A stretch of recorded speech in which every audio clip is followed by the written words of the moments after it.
Did you know that the mental health report released by World Health Organization shows that 1 out of 8 people globally has a mental health disorder, which equates to 970 million people? In Tanzania, children and young adults aged 0 to 24 years struggling with mental health issues don't always have access to adequate care because they lack understanding about mental illness and its causes leading to mental health crisis. Mimi ninaamini katika kuweka kipaumbele afya zetu za akili, na ndio maana hii season hailengi pekee katika kukusaidia kuelewa hali ya afya akili nchini Tanzania, lakini pia inalenga kukusaidia uwe na uelewa mzuri wa afya akili. Please tune in for all of this information.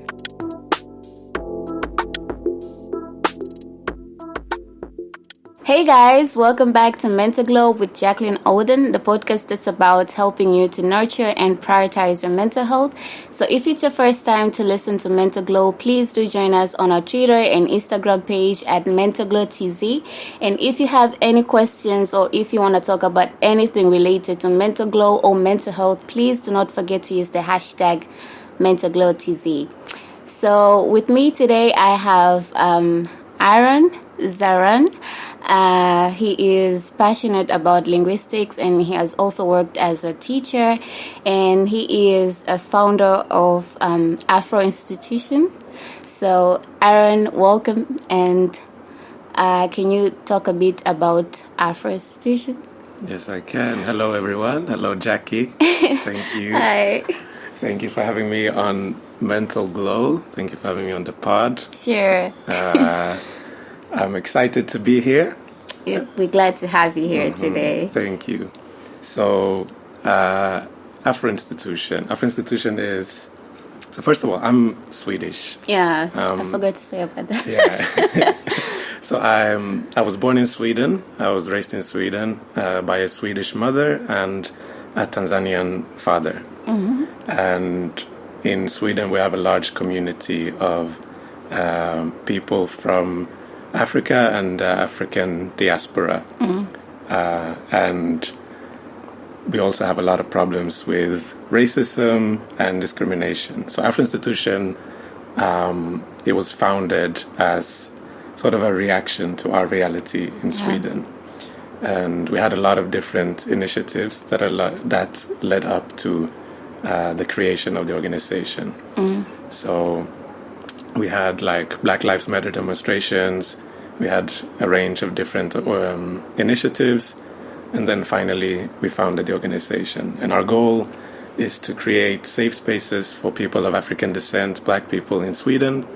Yeah. And we do all sorts of work that, in order to empower us as a community, to build a stronger community, to heal us from the effects of racism, and also to connect and mobilize with other people, because we have a large community of adopted people, for example, or people that are raised only by their Swedish parents. So they're disconnected from their roots. So we try to connect with like-minded people and to connect with our roots. That's really cool, Aron. And I know at some point people will be asking, like, why is Aron in this episode now? Well, so we were having conversation with Aron way before, and he was like, why should we do just like a episode for mental health? It will be like an international comparative focus, where we reflect the mental health situation in Tanzania as compared to Sweden. And I think at some point it's very important because we get to understand like how can Tanzania move from where we are to get somewhere like better, where people know much about mental health and be able to prioritize their mental health. So in this episode, guys, we'll be talking about mental health and poverty.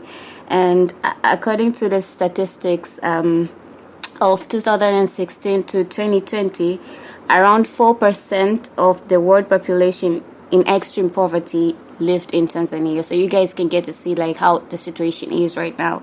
And for our country, like the Tanzanian government, to meet the sustainable development goals by 2030, and in particular goal number 3, which is good health and well-being, we need to reduce poverty. And we cannot reduce poverty if people's mental health are, what can I say? People are not mentally okay, or people are mentally challenged. So we need to focus on people's mental health for our country to be developed. Like, if you have poor mental health, then you do not produce. Like, there will be more low productivity. So for our country to also move from this situation of poverty, we should also think about helping people to get mental health services, be aware of what exactly it means by mental health. Like, last year, it was the first time that our country had held its first ever national mental health dialogue for the very first time, and it raised curiosity to so many people, like what exactly it means by mental health. People started talking about mental health. Some people even ask you, like, what exactly it means and where can I access the services. So I think we are at a very good position, like getting to help people understand what's going on. And it's not just about bewitching someone, because most people think, like, if you're not mentally okay, then somebody bewitched you. So we want to move from that mentality to a point where we know that, okay, there is this thing called mental health challenges, mental illness, and how can we be okay? How can we solve our problems and psychological problems, and where can we access the services? So in this episode, guys, we'll be focusing on that, and we have Aron here, and he'll be talking to us about his situation in the mental health situation in Sweden. And by that focus, we'll be able to also know, like, how can Tanzania improve in that aspect. So back to you, Aron. Like, how Sweden perceives mental health services. Like, how did it perceive in the past years as compared to where you guys are right now? That's a very good question, and I've been doing some research to have something to say for this episode, right? And I was actually surprised myself when I found out the history of mental health services in Sweden. So the first clinics or hospitals for mental health illnesses, they were founded in the 1800s. Really? So that's like 200 years ago. Yeah. So it's been a long time. And up until then, we had the same perceptions, like mental illness is a result of like you're crazy or you're possessed by something, right? And then the perception in the general public, it's not like it changed overnight. So it's still stigma, it's still like prejudice and whatever. But already 200 years ago, it started to get treated as an illness and something that can be cured. So just the fact that we have that history has led us to I think arrive to where we are today, where more and more it's perceived as, a health issue, like any other disease. Like if you go to access the health services for any illness, whether it be physical or mental, you go to the same place, and then they can direct you to wherever you need to go, if it's to see a therapist or psychologist or psychiatrist. So I think that we have this sort of tradition or long history of perceiving it as an illness has been very important. But it's not like it's been a smooth journey. Yeah. And considering we started perceiving it as mental illness already 200 years ago, one could also argue that we should have come even further, because we still have a lot of problems with mental health issues in Sweden. I also like what you talked about concerning stigma, because as you said, like it's not something that you get rid of like on one night. It's a process, and eventually it might take years, but then I hope that at some point we'll be able to get to that point where people do not stigmatize those who are mentally ill and who are mentally challenged. So talking about that also, I also think in Tanzania there's a lot to work on in terms of awareness, stigma, and also I remember having conversation with you, and actually it was not one-on-one conversation, it's just like I overheard. You were saying like at your university, like you have counselors where you can talk to, and he or she can direct you like how you should deal with your research and whatsoever. And it's something that in our country we do not have. Like if you're in a school as a student or as a pupil, you need to work your problems on your own, and even if at some point you try to talk to your teacher, it won't be appropriate, because eventually that teacher will start spreading rumors about you. So you guys are in a really good position because you're able to assist your students. I think also your colleagues are lecturers, but I also like getting further to that, I also like how University of Dar es Salaam has improved, because we have a counseling unit where teachers, lecturers, and even students can access counseling services, which is really different and unique in our country compared to other universities here.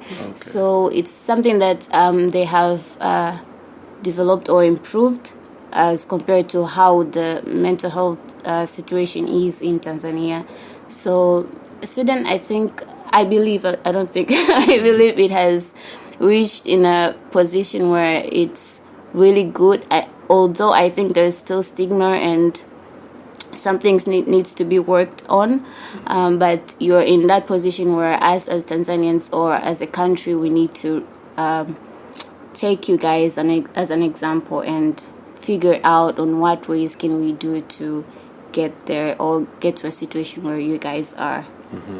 Yeah, and I think it's important to look at Sweden and go, okay, we will see the things that have been working and the things that are working, but also the things that have failed, so that you don't repeat the same mistakes. Exactly. But the fact that you have like accessible counseling at the university, that's a great thing. Yeah, it is, because so many university students are susceptible to mental health challenges, you know, like some people experience cyberbullying, some people are sexually harassed, you know, and so many students and other people in general come up from a very crooked past experiences during childhoods, you know, so people may not be able to talk about it to other people, even their close ones, so instead they'll just go seek counseling services or mental health services at the counseling unit.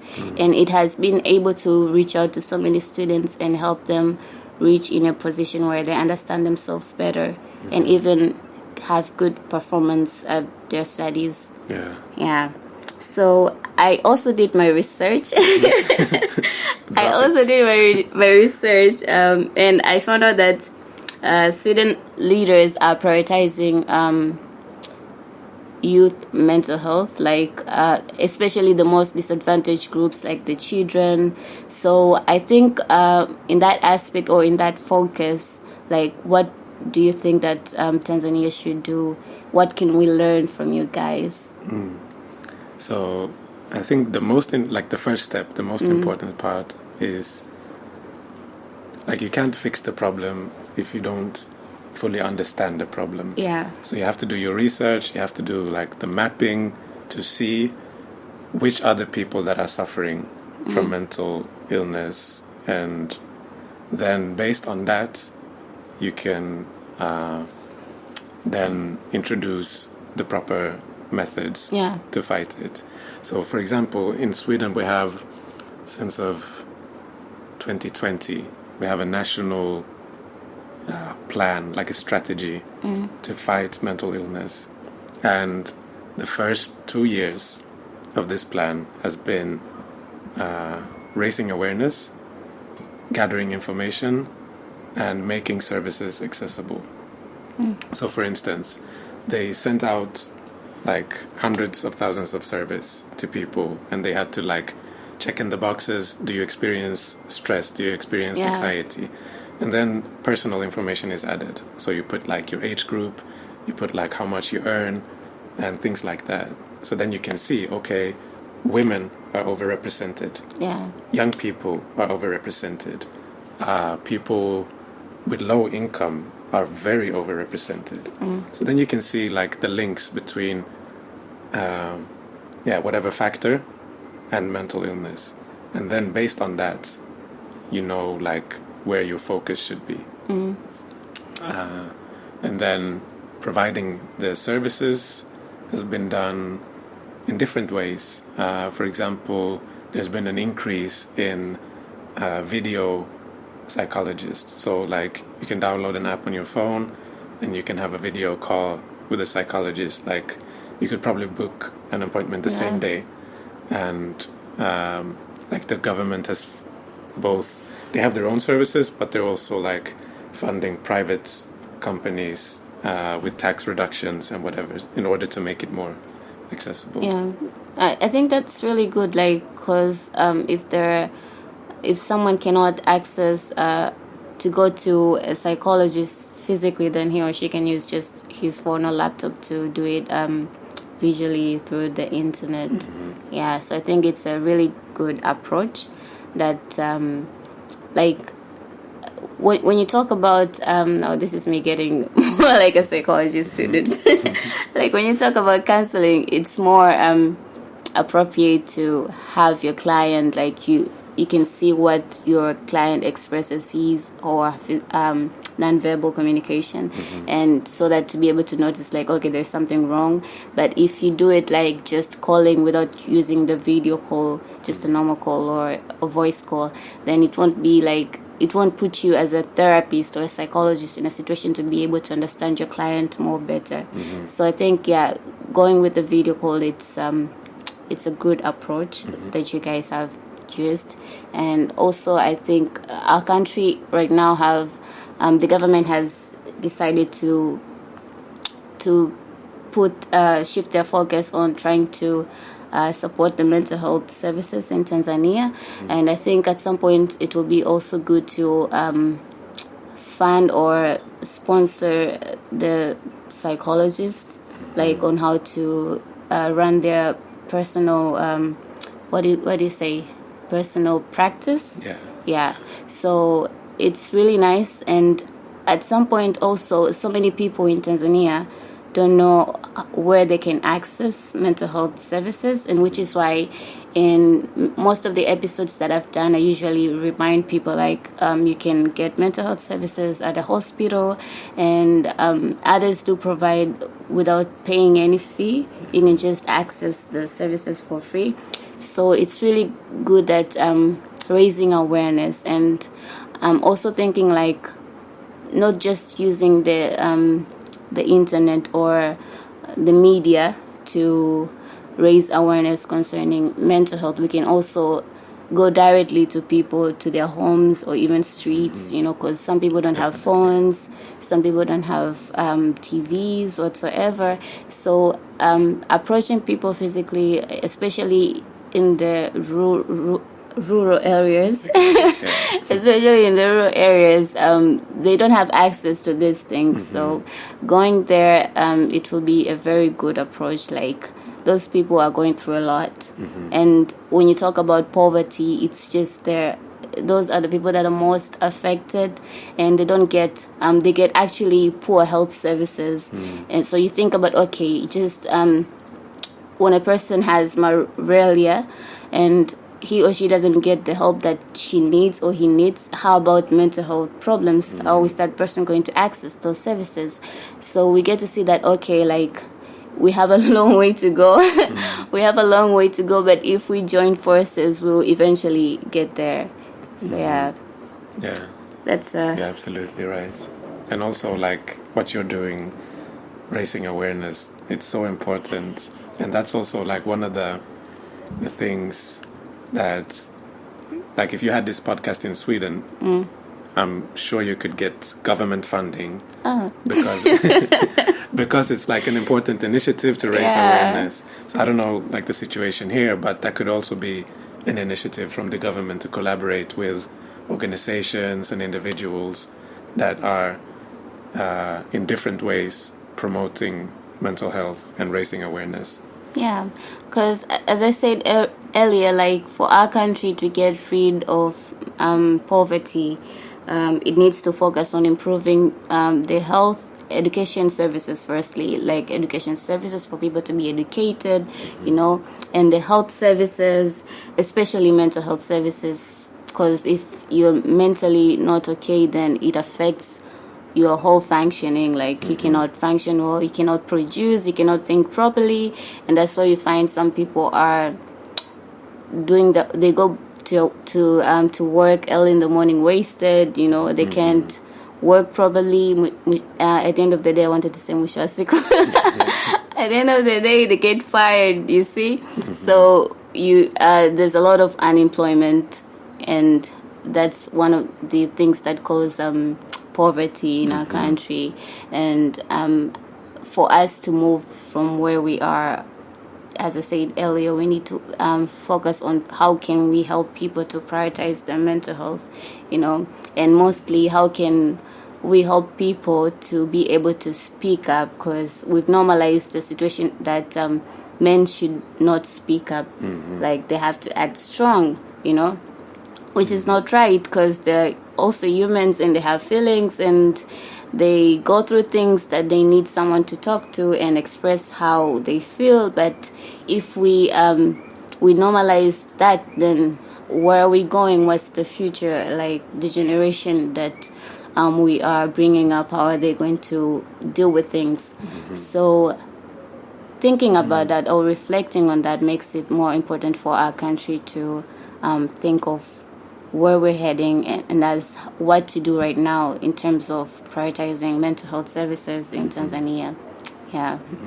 I think that awareness is so important. Like, even in Sweden, there's stigma around men's mental health.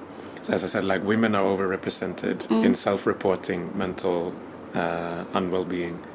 So, like, some people argue that it's a consequence of men not acknowledging their problems. Like, they have problems, but they're not acknowledging them. Then, of course, women are subjected to, like, a lot of harassment. So it could just be that women are actually suffering more. Yeah. But it's worth investigating because, for example, like, drug use and alcohol is way higher with men. And oftentimes drug use and alcohol is an escape from reality. So it could be that, like, men are not feeling as well as they claim that they're feeling because they're taught to be strong and and just go on. But now, even now, like in Sweden, I can see, like, if I'm talking from personal experience, I can see that there's a shift where older generations are more, like, reluctant to admit mental health, like illnesses, whereas the younger people are more open to, like, going to see a psychiatrist or a psychologist and, like, admitting that they need to work on themselves, for example. Like, I remember,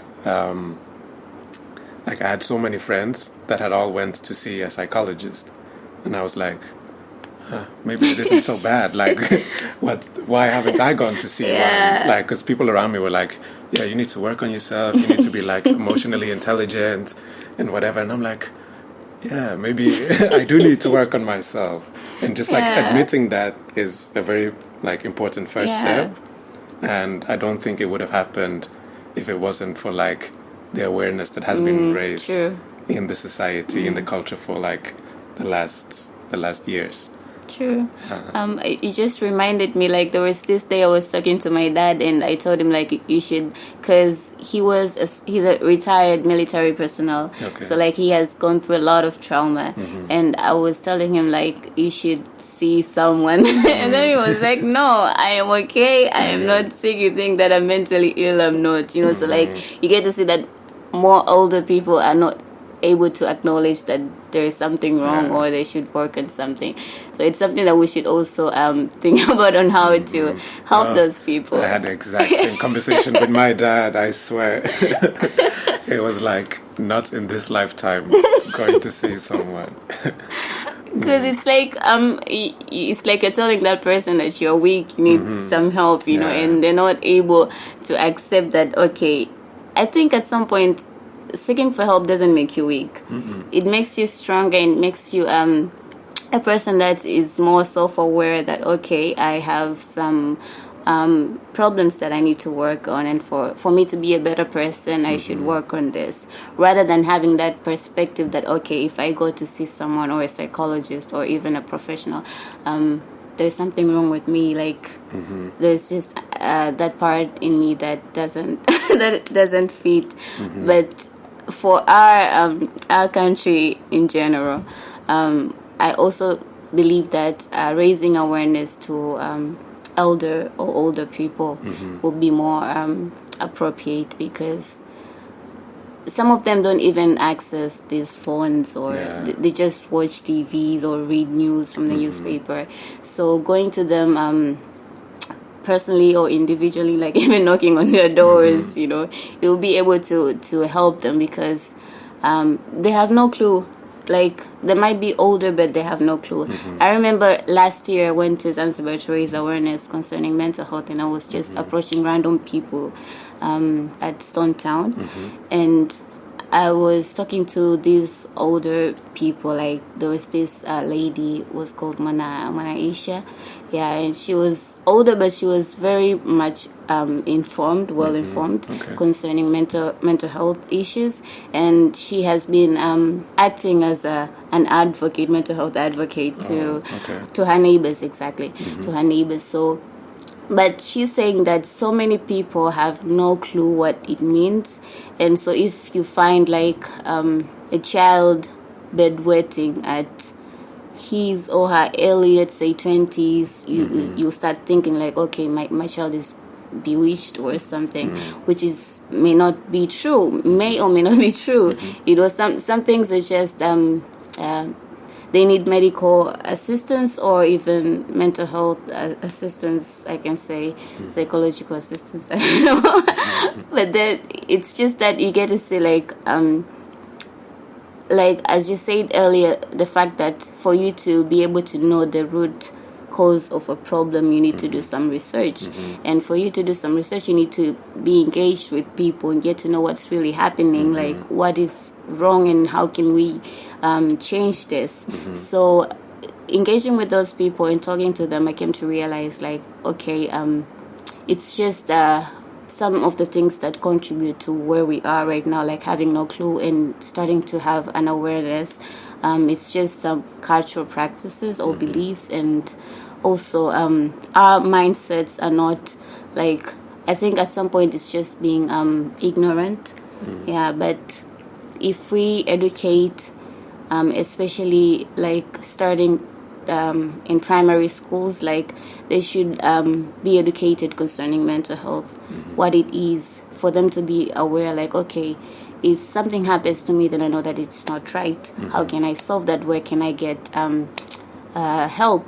So raising awareness to students, and not just having school psychologists or counselors, we can also have like classes that teach students about mental health. Definitely. That will be a very great approach for our country. Yeah, you can make it like part of the curriculum in schools. Exactly. Like mandatory. It would be great. Yeah. And also like realizing that, so in Sweden now, for example, we have an increase in mental illness among children and young people, and the research shows that it's related to the quality of schools declining. So the quality is getting worse, and that affects mental illness. And realizing that like the everyday life of these children has huge consequences for their well-being. It's also like a signal to go, okay, we need to make sure that like schools are working properly. There needs to be like job security. It needs to be like these like social safety net for people, so that they don't feel stressed and anxiety about how they're gonna finish school or how they're gonna put food on the table. Yeah, true. So like mental illness is very much related to like your opportunities in life. So it goes hand in hand, and I think it's very important to realize, like speaking of poverty and the theme of this I think that's why we did this episode, because I think it's directly proportional to mental health. Like poverty is links with mental health, because if you don't not have a job and your family expects you to provide, and you have no job, you have no clue where you're going to get money, obviously it means you won't be okay, you'll be stressed, and if you won't be able to manage your stress, then you probably or definitely get depression. So there is a link, and which is why I think for us to talk about this or raise awareness in this episode, it will help for other people to be like in that aha situation, like okay, realization, like okay, there is a link, and how can we go about it, like how can we change that, because so many people are focused on being rich or whatsoever, but then even rich people are having mental health challenges. Of course. Yeah, so it's more like raising awareness. I think mental health has to be the priority, like helping people to understand and get help, and if they become okay or good and are able to function well, then they'll be able to produce, and the country will develop eventually. And part of raising the awareness, I think one helpful thing could be just to change the perspective of why you're getting help. So, for instance, it can be difficult to be like, okay, I have problems and I need to go seek help because I'm not feeling well. That's a huge step to take. Yeah, true. But to be like, okay, I have people that I love around me, my friends, my family, and if I have all these traumas and all these anxiety and stress, am I going to be able to be a good friend? Yeah. A good father, a good husband, whatever? Not as much as if I work on these problems. Yeah, true.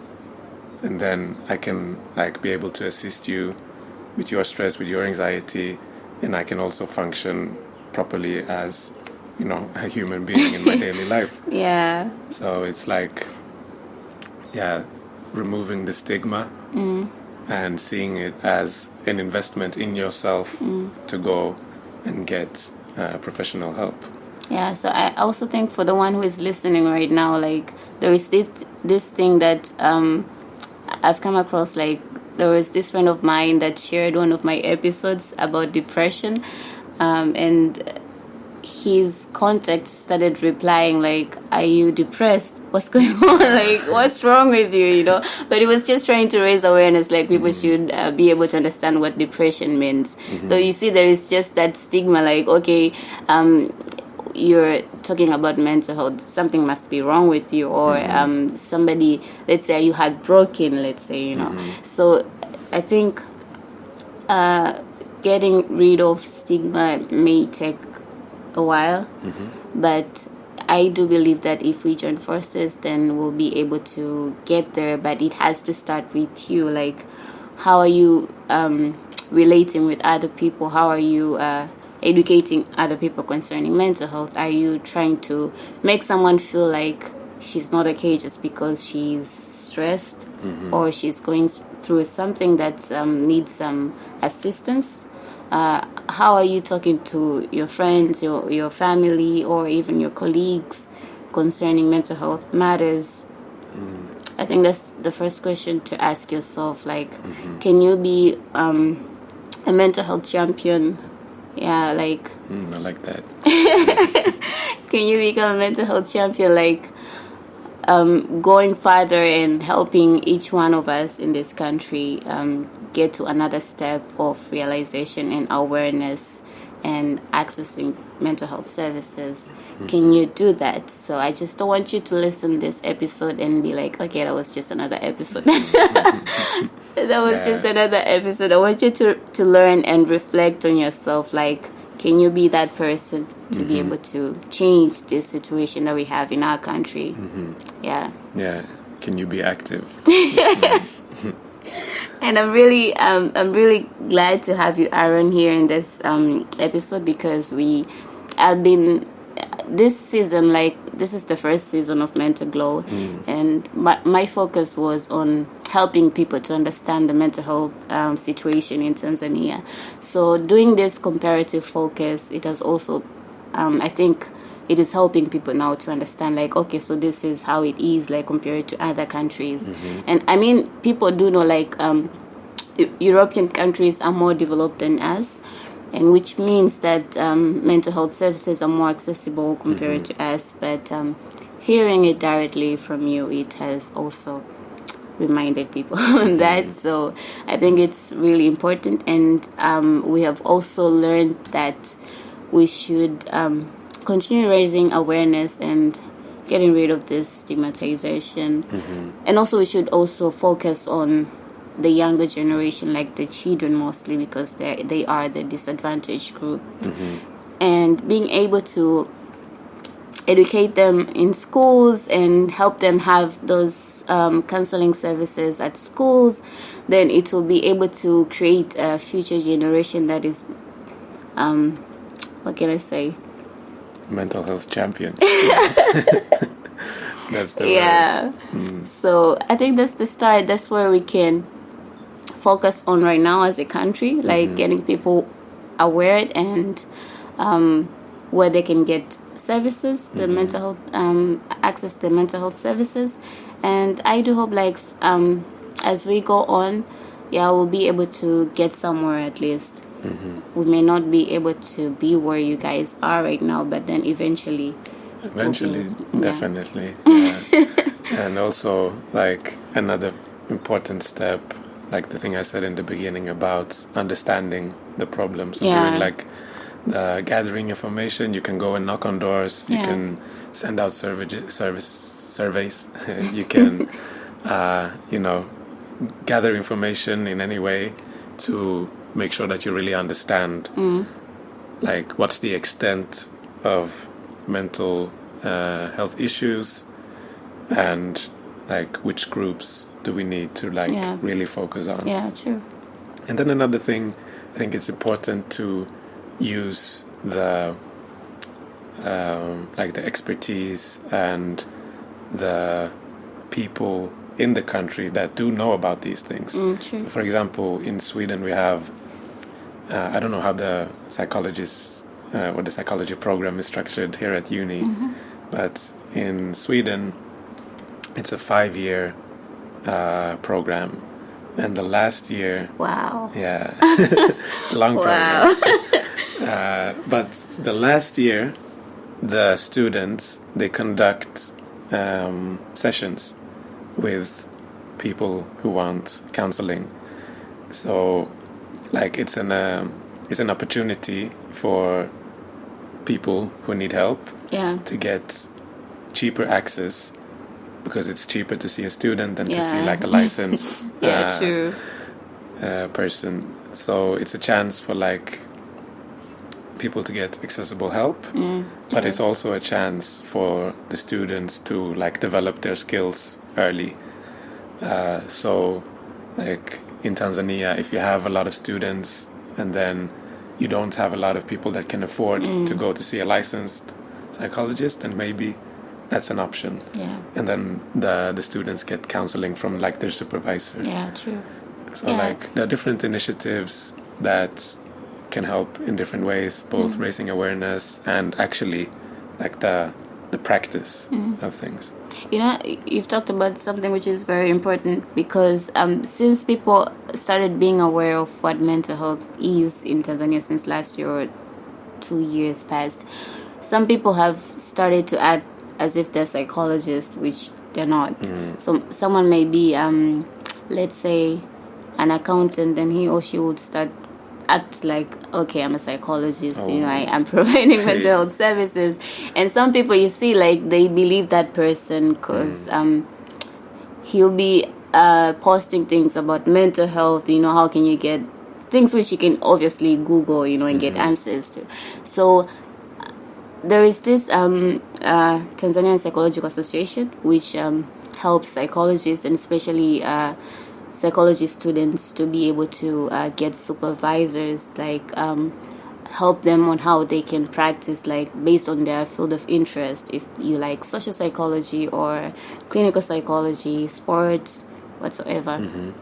So you work under supervision, and if you have any concerns or you need assistance, then you can consult your supervisor, which I think it's a really good approach because then you get to know as a professional, like, what are the do's and don'ts, rather than starting to feed people things which are not right. Definitely. And then at some point it will start to create this mindset like, okay, psychologists are just liars, like and then that's a problem.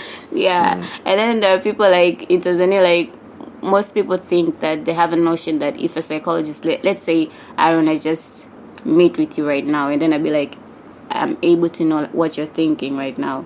So most people that I've had encounters with, they'll be like, hi, what do you do? Like a psychology student, or I'm studying psychology, and they'll be like, okay, so you know what I'm thinking right now? So you know what I'm thinking right now? Like, no, it doesn't work like that. It doesn't work like that. I've heard that one. So in Sweden, it's like, Really? okay, so what am I thinking? Read my mind. So that's like exhibit A. We need awareness. Like, we need to understand what it is, what a psychologist actually does. Like, it's not a psychic. So I think that's just how it is, and we need to change that. Like, it's not how it works, and people won't be able to know that if we do not raise awareness.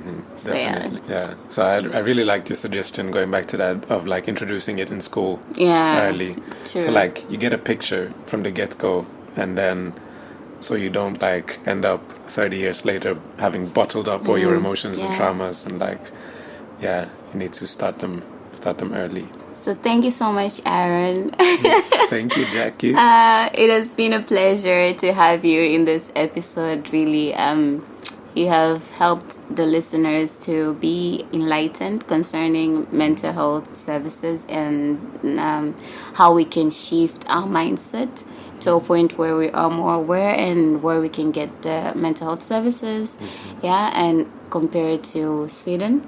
So it's been a pleasure, and I do hope that you guys who are listening right now, that you're grasping all this and you'll be able to work on it. Like, can you be a mental health champion?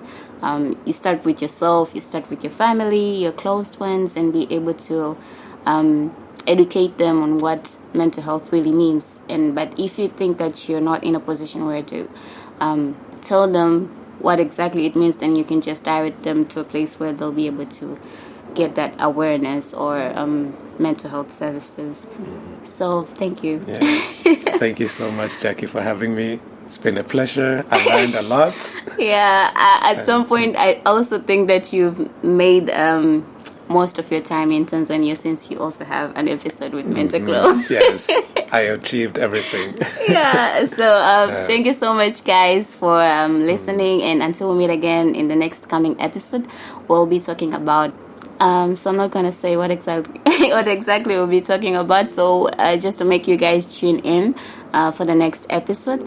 So until we meet again, guys, if you have any questions, if you want to know more about Sweden, reach out, guys. Yes, please do, and we'll definitely get back to you guys. If you feel like you're not able to comment and you're more comfortable with sending a direct message, please do, because I understand we are all wired differently. Some people are more flexible, others are not, and we do respect your privacy, so please do what makes you feel comfortable. Until we meet again, guys, in the next coming episode, this is to say bye. Bye.